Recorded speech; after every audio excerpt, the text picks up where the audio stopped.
12 জন পরিযায়ী শ্রমিক সহ গঙ্গাবক্ষে তলিয়ে গেল মাছ ধরা নৌকা। মুর্শিদাবাদ জেলার শামশেরগঞ্জ থানা এলাকা থেকে মালদা জেলার বৈষ্ণবনগর যাওয়ার সময় গঙ্গা নদীবক্ষে ভয়াবহ দুর্ঘটনায় উল্টে গেল মাছ ধরার একটি নৌকা। ঘটনাটি ঘটেছে বৃহস্পতিবার গভীর রাতে মুর্শিদাবাদের ধুলিয়ান কলাবাগান ঘাট এবং মালদা জেলার পারলালপুর ঘাটের মধ্যবর্তী এলাকায়। সূত্রের খবর, নৌকা উল্টে নদীবক্ষে মাঝি সহ প্রায় 14 জন যাত্রী পড়ে যান।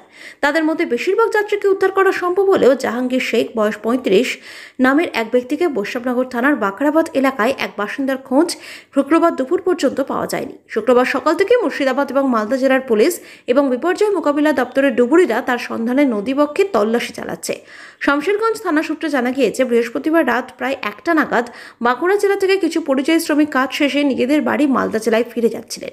গতকাল গভীর রাতে তারা যখন মুর্শিদাবাদের ধুলিয়ান পুরসভা এলাকায় ফেরিঘাটে এসে পৌঁছান, সেই সময় রাত হয়ে যাওয়ার কারণে প্রশাসনের নির্দেশে নৌকা চলাচল বন্ধ হয়ে গিয়েছিল। পুলিশ সূত্রের খবর, ওই শ্রমিকদের মালদা জেলায় যাওয়ার তাড়া থাকার জন্য স্থানীয় কিছু মৎস্যজীবীদের সঙ্গে চুক্তি করে তাদেরকে বেশি টাকা দিয়ে রাতের অন্ধকারে মাছ ধরার ছোট একটি নৌকা করে মালদা জেলার বৈষ্ণবনগর থানার উদ্দেশ্যে রওনা দেন। সূত্রের খবর, মাঝরাত নাগাদ নৌকাটি যখন মালদা জেলার বৈষ্ণবনগর থানার পারলালপুর ঘাটের কাছাকাছি ছিল, সেই সময় নদীর স্রোত প্রচণ্ড হওয়া এবং বেশি যাত্রী থাকার কারণে নিয়ন্ত্রণ হারিয়ে উল্টে যায়। রঞ্জন মণ্ডল নামে এক মাঝি বলেন, গতকাল রাতে আমার নৌকো কলাবাগান সংলগ্ন ফেরিঘাটে বাঁধা ছিল। রাতের অন্ধকারে দুজন মৎস্যজীবী সে নৌকাটি চুরি করে মালদা শ্রমিকদের ঘাট পারাপার করে দেওয়ার জন্য নিয়ে যায়, কিন্তু মাঝ নদীতে গিয়ে আমার নৌকা ডুবে গিয়ে বেশ কয়েকজন তলিয়ে গিয়েছে বলে শুনেছি।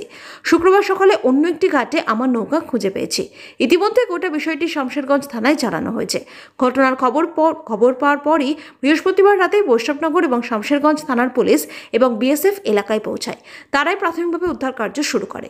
সূত্রের খবর, 800 টাকার বিনিময়ে মালদা জেলার 12 জন শ্রমিক মাছ ধরার নৌকাটি ভাড়া করেছিল। ছোট্ট নৌকাটিতে 2 জন মাঝি সমেত মোট 14 জন যাত্রী ছিল।